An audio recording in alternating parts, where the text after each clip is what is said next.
Lucía, Inma, Charo, ¿cómo estáis? Muy bien, muy bien. Estamos en un sitio muy especial para vosotras. Esto actualmente es el Centro de Inserción Social Victoria Kent. En los últimos años del franquismo, primeros años de la transición, fue una prisión, la prisión de Yeserías. Las tres estuvisteis aquí presas, ¿no? Presas por motivos políticos. Las tres. Nosotras presas por motivos políticos, pero también había muchas mujeres presas por los delitos morales de aquella época, ¿no? El adulterio, aborto, prostitución. Se las metía aquí por una ley, la ley de peligrosidad social, que permitía tenerlas encerradas sin haber cometido ningún delito. Me gustaría que nos sentáramos, que charláramos y que me contarais cómo fue aquella época, ¿os parece? Sí, ¿vamos? Venga.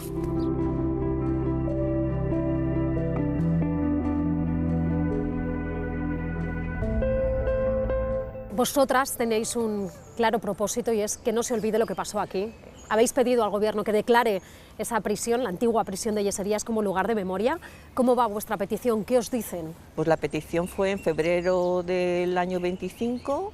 Hace más de un año.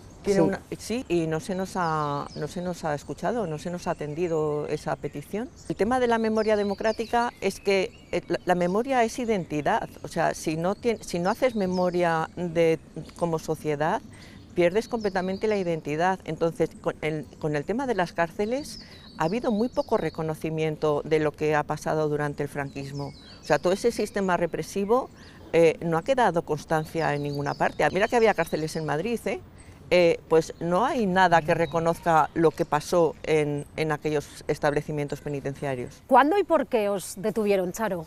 Me detuvieron dos veces, en el 76 por hacer una huelga, estábamos haciendo un piquete en Leganés, en un polígono industrial, y la segunda vez fue en el 81, haciendo una pegada de carteles en la entonces avenida José Antonio, ahora Gran Vía. La Gran Vía. Y después de ahí fui a Yeserías porque no quise pagar las 100.000 pesetas de entonces que me pedían para salir a la calle.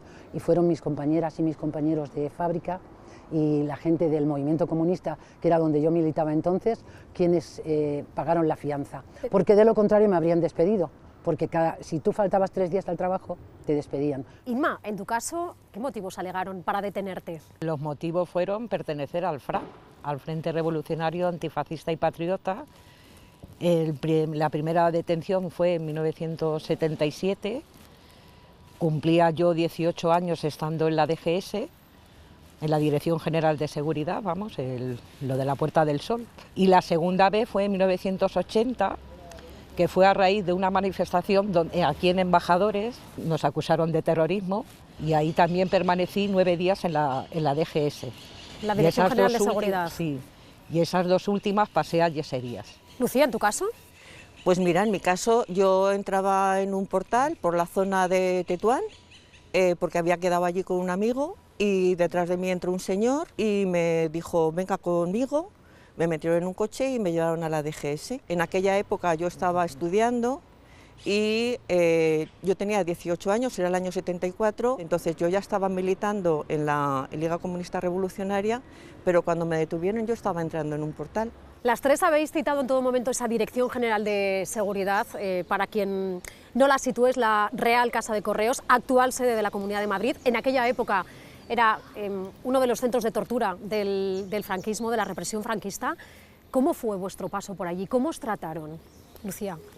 Bueno, tiene muy bien puesto el nombre de Casa del Terror. Durante 72 horas no dejas de pasar miedo en ningún momento, porque allí te dejan bien claro que pueden hacer contigo lo que les dé la gana. Y estás viendo a gente que está siendo torturada, está recibiendo insultos, amenazas, un trato vejatorio completamente. Uno de los que me pegó en los pies se llamaba González Pacheco. O sea, Billy el niño estuvo contigo. Sí. ¿Cómo te trató? Pues eso, dándome en los pies con una barra de hierro.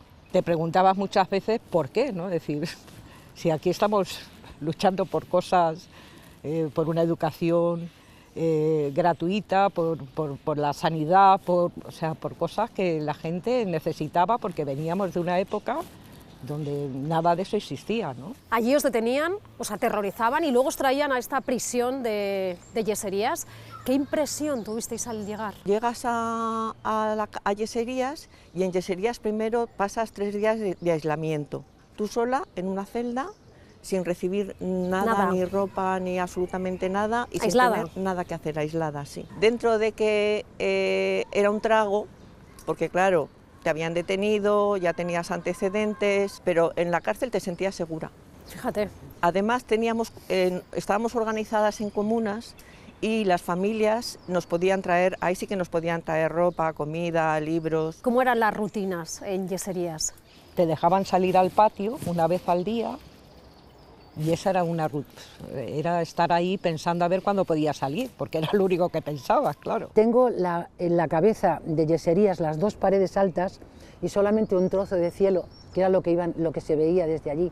Aquello para mí fue tortura total y salí de allí traumatizada con ese tema y me ha afectado hasta tal punto que no he dejado de luchar ni voy a dejar de luchar para que estas injusticias dejen de seguir pasando. ¿Por qué es tan importante para vosotras que no se olvide lo que vivisteis tantas y tantas mujeres en estas cárceles? Bueno, pues para que no se repita, para que nunca más se repita lo que pasó y para que el pueblo conozca lo que ha pasado. Yo reclamo al PSOE que haga esto posible, que puede hacerlo, está en su mano. Y es vital que se reconozca la cárcel de Yeserías como un lugar histórico, como fuera la de Ventas. O sea, es que son cárceles que la gente tiene que conocer y saber lo que pasó en este país. Lucía, Inma, Charo, gracias por haber hablado con nosotros. Ha sido un placer. A vosotros. Gracias.